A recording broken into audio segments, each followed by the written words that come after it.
Well, hi everybody, once again.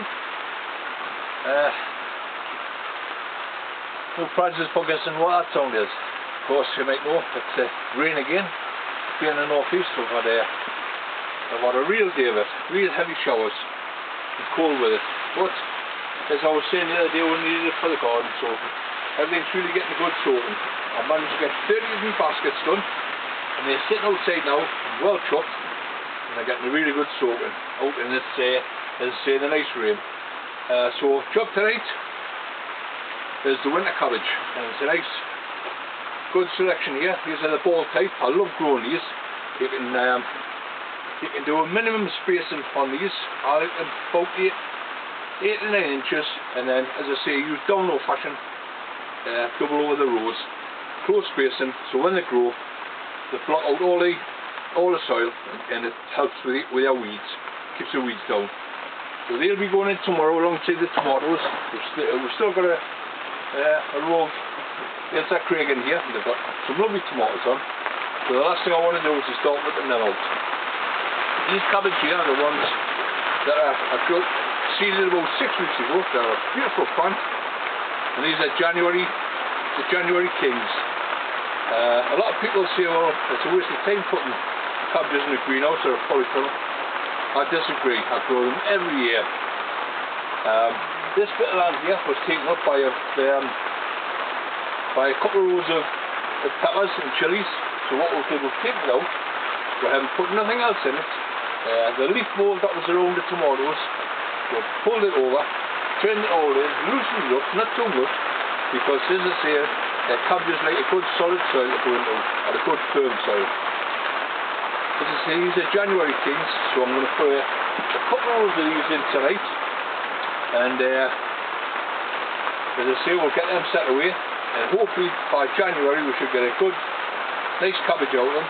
December, January, we'll start picking some greens up. Have it cleared by February, and then February, the end of February, we'll put some early potatoes in here, at least 3 rows of early potatoes, but we've had no potatoes in here for 4 years. As I say, with them, the 2 tunnels in the big greenhouse, we like to swap them around year by year. We don't like to grow the same crop in the same place each year, as with the tomatoes. We'll swap them around, but as I say, we've got that pleasure. We're having so much room in the tunnels. But for the night, we're going to get these winter cabbages in. As I say, we'll cut these by January and February.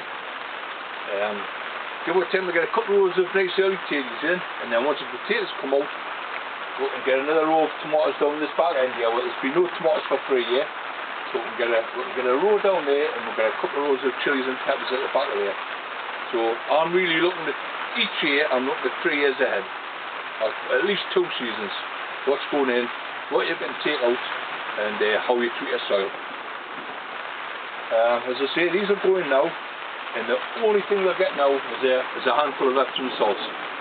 But I'll explain all that as I go along. As you can hear, the thunder there and the rain's pouring down, so I'm going to crack on here. I'm going to get these couple of rows in, and we'll do a little bit chat when I finish, okay?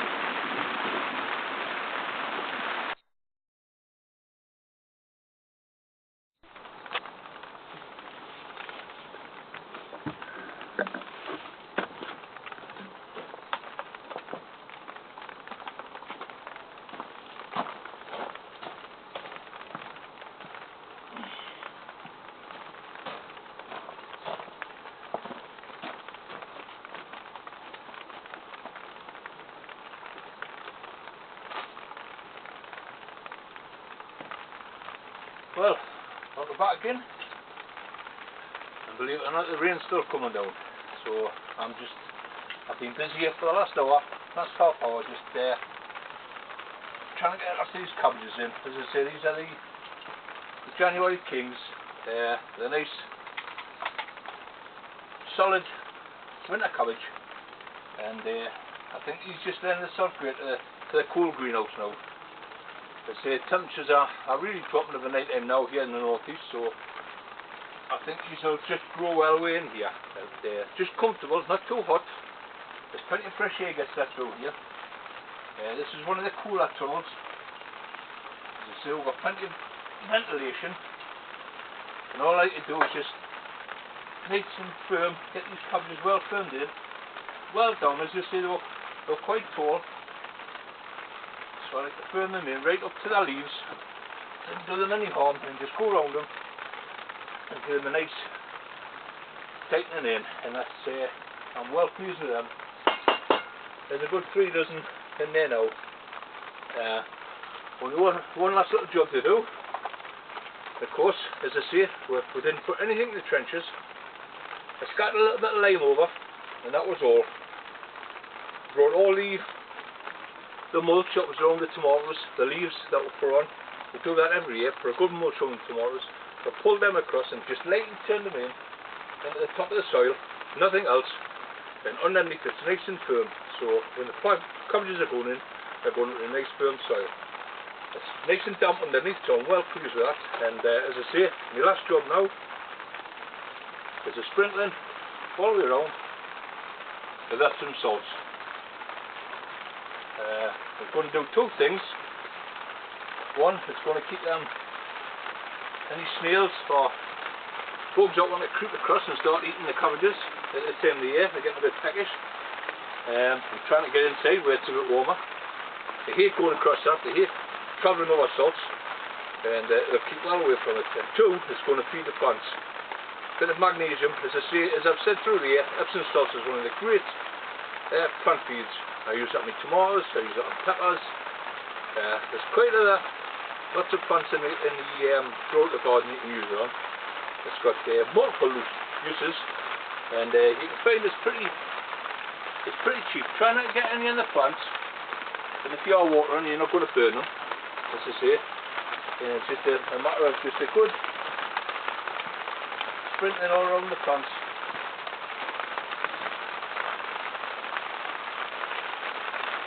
And that'll get them off to a fantastic start.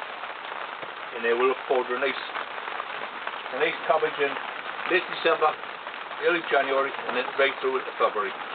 And by then our spring cabbage will start hardening up.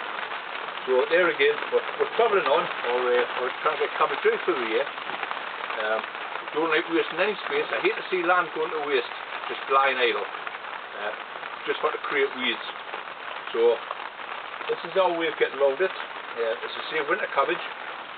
I'm not going to interfere with anything, because once these come out, we'll have a couple of rows of early potatoes in February, and then once the potatoes are out in May, there's still plenty of time, and we'll put some nice Ailsa Creek tomatoes down this row here, because they lend themselves best to the cool weather.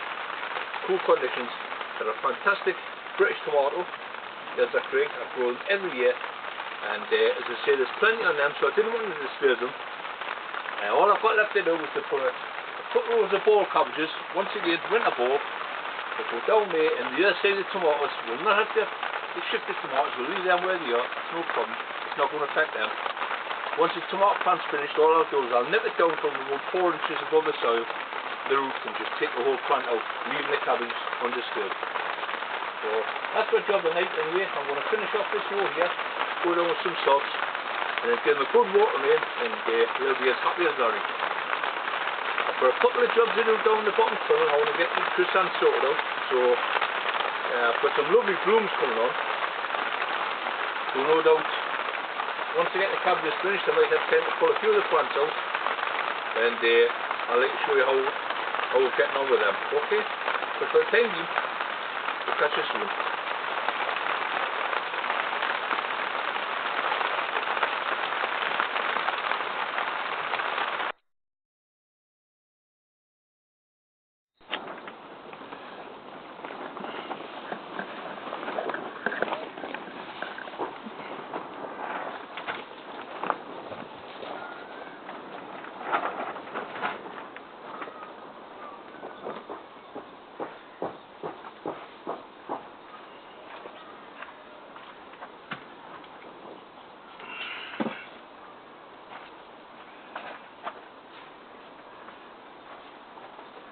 Well, to do. The rain's went off, fortunately, and now we've got a bit of lovely evening sunshine here, just to finish off the last tasks for the day. We did these beds yesterday, this morning, cleared all the sweet corn off, It's had 5 good binfuls of horse manure, just levelled out, hasn't been broken up. All we did is rake the soil level because it's now nice and firm after we were treading up and down the roads of sweet corn throughout the summer. Things didn't go to plan as I expected in here with the 3 sisters. Main reason, I think the squashes we used are a bit too heavy, a bit too big. The Hunter, they grow fantastic, but they just outblank everything. That's ideal to get a good covering over the floor so you don't get any weeds, but they just grow a bit too strong, so I think next year we'll look for a less vigorous variety. But that's what gardening's all about, it's all trial and error. The peas and beans we're praying, we've got a few coming through, but once again, I think what I'll try next year is to sow them in individual pots, put a couple of beans and a couple of peas, and once they get up a decent size, and plant them alongside the sweet corn. I think that way they'll get a better hold, they'll climb onto the sweet corn before the sweet corn gets too big and starts blanketing everything out. So it's all about timing, but as I say, next year we'll try a different method and we'll see how we get on. The sweet corns are absolutely fantastic. They grow a bit too big, so once again I'll look for another variety that aren't so vigorous, and unfortunately we're having so many in a row they start toppling over with the height of them, and of course pulling all the beans and everything else with them. So next year in the far tunnel, in the first tunnel, we're going to have the sweet corn. We're going to think about putting some wires up and staking them up individually. It's a lot of extra work, but the crops are absolutely fantastic, and there's no better taste than homegrown sweet corn. So as I say, it's all about learning, and we'll try some different methods next year, and we'll see how we'll get on. So for the evening, well, as I say, we mucked these beds this morning, 5 bins of muck. We've had a good handful of lime on them, so they're fine now. They'll sit here for a good fortnight now. And there we are, there's the spring cabbage I potted off last week. Absolutely beautiful. There's 4 different varieties, pointed, ball-headed, so we've got lots to choose from. I put extra in because we're looking at 4 rows, at least 4 rows in here of 30. So there's about 120 spring cabbage, and it's going to completely fill this bed.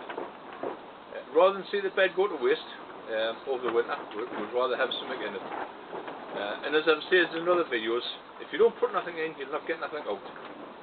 Keep your soil well fertilised, well mucked, look after it, and it'll repay you back to no ends. So these spring cabbages are quite happy sitting here for another fortnight. We'll let the bed settle down a bit, and it'll be nice and firm, so the cabbages can go straight into there. And that's it. I'm quite happy with that. We'll make a spray up, as I've mentioned before. We'll do a rhubarb spray. We'll put one in the fridge, so we've got something to fall back out now in December. Just one more thing to check on in here, and of course that's that's a feed we're going to put on the cabbages. And of course, if you've been watching my videos on a prior one, you'll know that this is a nettle juice, and it absolutely stinks, but it's a fantastic feed.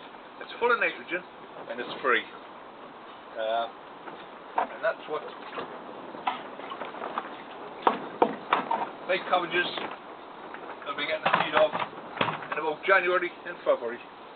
We'll mix it around about 50-50 or a bit less than that, and as I say, the nettles are full of nitrogen, so it's a really good feed for them, and they'll not need anything else. As I say, the muck's in the ground, the lime's there, the soil should be just perfect, and a couple of feeds of the juice and you'll have a fantastic cabbage, and of course it's free. And we like to use a lot of free stuff if we can. We've got the potash feed up there, we've got the nitrogen feed here, so the flowers and our cabbages are going to be well fed throughout the winter months. I suppose if I was in Yorkshire I'd be calling this tight, or up Scotland the miser. Well, just here in the north east we're canny, and we look after our coppers, so this is how we go on about it. So once again, it's another video, so thanks for watching. Subscribe if you can, and or share or like, and see you again soon. Okay, so bye for now.